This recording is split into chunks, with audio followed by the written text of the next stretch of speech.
The UK can destroy Russia in just 55 minutes, and Putin knows it. That's why he's desperate to make Britain flinch. After UK-supplied Storm Shadow missiles struck deep inside Russian territory, Putin fired off his usual threats, even hinting at targeting the UK with Russia's newest ballistic missile. But here's the thing Putin doesn't seem to get. The UK isn't scared. While Russia talks a big game, the UK has the power to back up its words, and it's ready to remind the Kremlin of the consequences if they cross the line. With nuclear submarines that can strike Moscow before anyone has time to react, the UK isn't just a target, it's a nightmare for Russia. In this video, we're breaking down why Putin's threats are all bark, why the UK remains unshaken, and how Britain's submarines could change the game in just 55 minutes. The story begins with President Joe Biden finally lifting the restriction on US-supplied long-range weapons to strike deep into Russian territory. As soon as Biden gave this much-awaited green light, the US and France followed suit, permitting the use of their Storm Shadow and Scalp cruise missiles, which are practically the same weapon, and Ukraine wasted no time. The permission officially came on November 17, 2024. On November 20th, Ukraine fired the US-supplied ATACMS and the UK-supplied Storm Shadows on a fortified command post in the Kursk region. The attack reportedly killed Russian Lieutenant General Valery Solodchuk, injured a North Korean general, and killed hundreds of soldiers. Though Putin denied any deaths among the high-ranking officers, it's obvious the November 20th attack severely rattled Putin. So he started firing off threats like warning shots.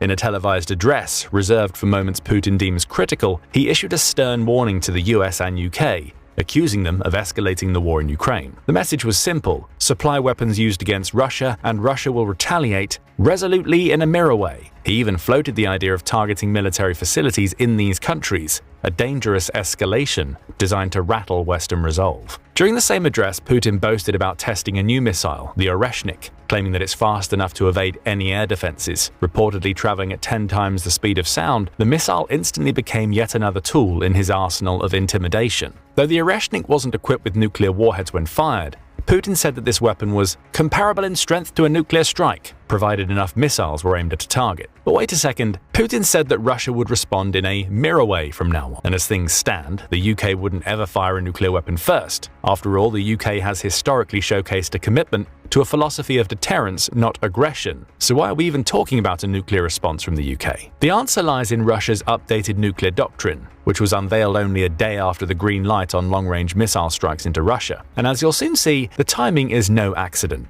With the new update, Russia has redefined sovereignty to mean much more than state survival. The term now includes regime stability, freedom from external influence, and even control of its information space. Any attack threatening these could now justify nuclear retaliation. And there it is, even a perceived external influence could now trigger a nuclear attack. The broad interpretation of this term blurs the line between existential threats and smaller-scale conflicts, creating a rather dangerous uncertainty. However, the doctrine does get rather explicit in specific parts, none of which inspire comfort. Russia's nuclear doctrine now explicitly states that if non-nuclear states like Ukraine act with the support of nuclear-armed allies like the UK, it could be seen as a joint attack, justifying a nuclear response. This language is a clear attempt to deter Western nations from arming Ukraine or escalating their military support. And that's not even the only potential trigger for a nuclear attack. The expanded list of triggers now includes military coalitions expanding near Russia's borders, large-scale exercises in proximity, threats to critical transport routes, and anti-satellite warfare. With this new list of triggers, Moscow ties even conventional acts to potential nuclear retaliation,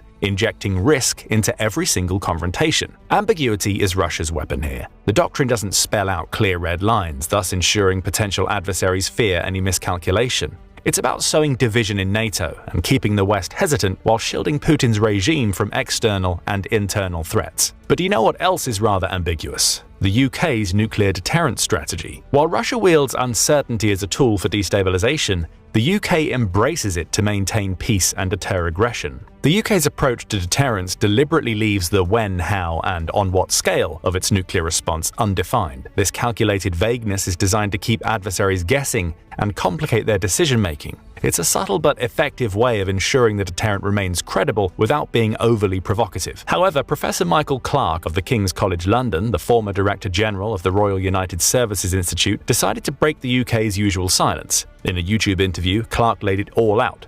boldly, plainly, and a tad ominously. According to Clark, if the order was given, a British nuclear submarine could obliterate Moscow in exactly 55 minutes. Yes, you heard that right, 55 minutes. And destroying Moscow means destroying Russia because, let's face it, the Kremlin isn't just the symbolic heart of the nation, it's its command center. Clark then explained how this sheer scale of destruction was even possible. In their plan, around 40 warheads would immediately head towards Russia, each 6 times more powerful than the bombs dropped on Hiroshima and Nagasaki. Clark doesn't mince words. No matter how many warheads Russia's air defenses managed to intercept, enough would reach Moscow to leave it utterly devastated. It's just a straight-up technological fact, he claimed. Clark's point wasn't to escalate tensions, far from it. It was just to remind everyone that nuclear deterrence is mutual. He made it clear that while Russian figures like Sergei Karaganov talk cavalierly about using nukes against Europe, they conveniently forget that such aggression would invite catastrophic retaliation. The UK might not have thousands of nuclear warheads like Russia or even the US, but its independent nuclear deterrent is just as dangerous in its own right. With this in mind, let's break down the UK's nuclear arsenal and explain how it's capable of such destruction. As of 2024, the UK maintains a stockpile of approximately 225 nuclear warheads, with up to 120 of them considered operationally available for deployment. However, only about 40 warheads are deployed at any given time, distributed across 4 submarines. Though the UK's stockpile is relatively small in comparison to the 2 leading nuclear powers, the US with 5,748 and Russia with 5,580, the strategic value of its sea-based deterrent is immense. Plus, not everything is in numbers, as a huge chunk of the Russian arsenal is virtually useless, either outdated or poorly maintained. The UK's policy is built on the principle of maintaining a minimal credible deterrent, which focuses on ensuring the country's security without engaging in excessive nuclear proliferation. Despite this, the UK's arsenal has been growing in recent years. The 2021 Integrated Review, a comprehensive assessment of the UK's national security, raised the cap on the total number of nuclear warheads the UK can own to 260. This marked the first increase in the country's nuclear arsenal since the Cold War. The timing of this change was no coincidence. The change was introduced right around the time Russia increased its aggressive posture. This wasn't the first time a change in the UK's nuclear doctrine was tied to Russia. During the Cold War, the UK developed an independent targeting doctrine, which was based on the Moscow Criterion. This means that the UK's nuclear forces were intended to be capable of targeting the Russian capital, Moscow, along with other major cities, to ensure any nuclear conflict would have catastrophic consequences for the aggressor. Though the specifics of the UK's current targeting policies aren't fully disclosed, it's widely believed that the Moscow Criterion still forms the core of its nuclear strategy. And one thing's for sure, you shouldn't mess with a country that has tailored its nuclear strategy specifically to ensure your capital is on the line. Suddenly, the 55-minute window is starting to make a lot of sense, isn't it? But the UK isn't only laser-focused when it comes to the potential target of its nuclear arsenal. It also relies on a single delivery system. This is an unorthodox approach in the nuclear world, where nuclear triads are typically the norm. The biggest players in the nuclear space rely on a combination of land-based missiles, strategic bombers, and submarine-launched ballistic missiles to ensure survivability in the event of a first strike. The UK, however, places all its nuclear eggs in one basket: the Vanguard-class nuclear-powered ballistic missile submarines, or SSBNs for short. The Vanguard-class submarines comprise 4 vessels: 1. the HMS Vanguard, the lead boat; 2. HMS Victorious; 3. HMS Vengeance; and 4. HMS Vigilant. These 4 vessels are among the largest and most powerful in the Royal Navy's fleet, with a submerged displacement of 17,500 tons.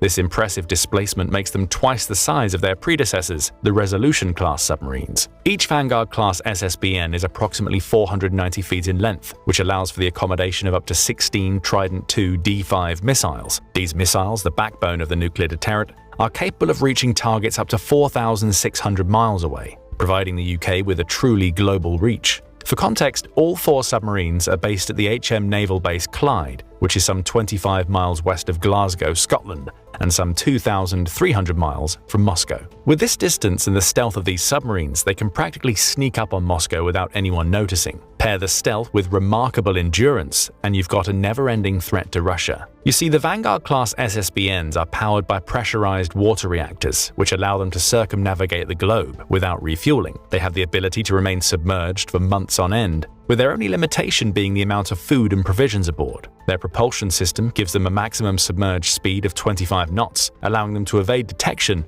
and maintain an element of surprise. But the real speed comes when the Vanguard-class submarines launch their payload. The Trident II D5 missile, which measures an impressive 44 feet in length and weighs around 130,000 pounds, can travel at a blistering speed of over 20,000 feet per second after just 2 minutes of the third stage motor setting in. That's more than 20 times the speed of sound, enough to turn any enemy target into a distant memory before they've even had a chance to react. The power of the Trident missiles is simply unmatched, allowing them to deliver warheads with devastating accuracy. Additionally, each submarine is equipped with advanced surveillance systems, including optronic masts and a combination of search and attack periscopes. This allows them to monitor and assess their environment without exposing themselves to detection. And let us tell you, these submarines are always watching. The core concept of the UK's nuclear strategy is the so-called Continuous At-Sea Deterrence, or CASD for short. This policy has been in place since 1969, and it ensures that at least one Vanguard-class SSBN is always on patrol. The same submarine will also carry a full load up to 16 Trident missiles, ensuring it's ready to strike and strike hard at any time. This relentless patrol guarantees that there is never a moment when the UK's deterrent is vulnerable. But why is this deterrent exclusively sea-based? Well, this has been a strategic decision as much as a technological one. You see, Russia's military buildup, particularly in the nuclear domain, has been a focal point of concern for NATO countries, including the UK. Russia's ongoing modernization of its nuclear forces, combined with aggressive rhetoric and military posturing,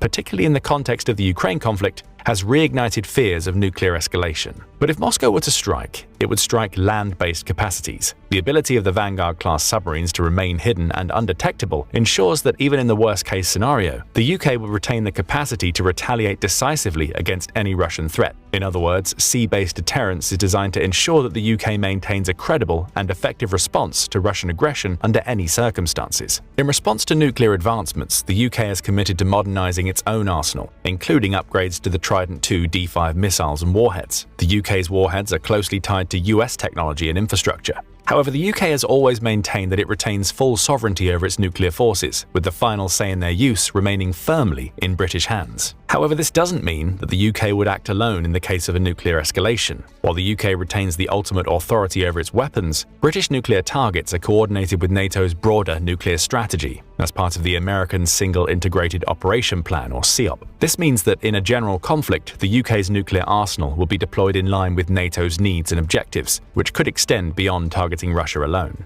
Yet, should Russia decide to launch a nuclear attack against Britain, the response will be unequivocal. All of the UK's nuclear deterrent would be aimed squarely at Moscow. In other words, the UK wouldn't hesitate to deliver its weapons directly to the heart of Russia's capital, making Moscow not just a target, but the target. At the end of the day, it seems the UK is quite prepared to take on Russia. That's probably why the country remains largely unshaken by Putin's frequent nuclear threats. In the UK, these threats hold little weight in terms of influencing policy or public opinion. The UK, along with Scandinavian and Baltic states, sees Russia's nuclear saber-rattling as more of a tactical effort by the Kremlin to instill fear and influence the decision of Western politicians rather than a serious threat. Essentially, the consistent, reckless nature of Putin's nuclear rhetoric has lost its impact in the UK, where the resolve to maintain a strong nuclear deterrent remains unwavering. The only thing that could potentially threaten this deterrent is the fact that each vessel in the Vanguard fleet has surpassed its originally planned service life of 37 years or more, and it's starting to show. All Vanguard-class submarines are increasingly displaying signs of wear. Maintenance problems like the recent incident where a faulty depth gauge nearly caused an accident highlight the difficulties the UK faces in maintaining these aging vessels. Lengthy patrols and extended maintenance periods, such as the nearly 4-year delay for the HMS Vanguard's deep maintenance,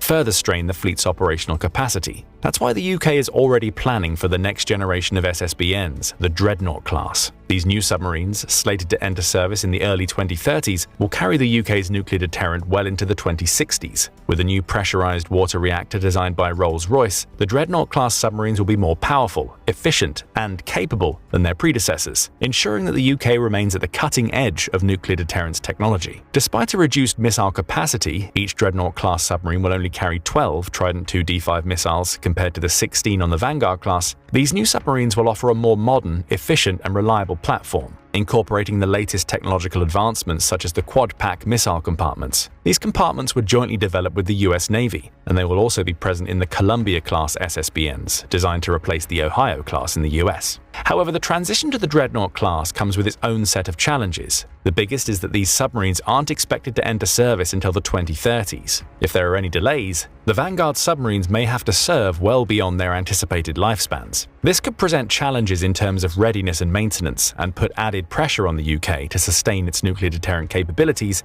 in a time of escalating tensions with Russia. As Russia continues to modernize and expand its nuclear forces, the need for a reliable and ready deterrent remains as critical as ever. So the UK must balance the continued operation of its aging Vanguard-class submarines with the timely deployment of the Dreadnought class, ensuring that it can maintain its strategic edge in an increasingly unpredictable world. As Putin slowly runs out of options, he might try something drastic, like a nuclear test or even hitting British military assets. And while that's certainly worrying, don't expect the UK to flinch. Remember, the UK has faced down Russian provocations before. In 2006 and 2018, when Russian agents tried to poison British citizens, the UK didn't hesitate to take action. It expelled dozens of Russian diplomats, shut down Russian organizations, and ramped up security. The message was clear: if you mess with us, there will be consequences. This means that even if Putin decides to attack British military installations, the UK won't sit idly by. It will treat this attack like the crime it is. Russia might think it can get away with something like this, but Britain has a track record of tracking down perpetrators, and the Kremlin won't be able to hide behind their cyber attacks or sabotage for long. As for any larger provocations or attacks, the British SSBNs are always ready, lurking beneath the waves, ready to deliver a decisive response.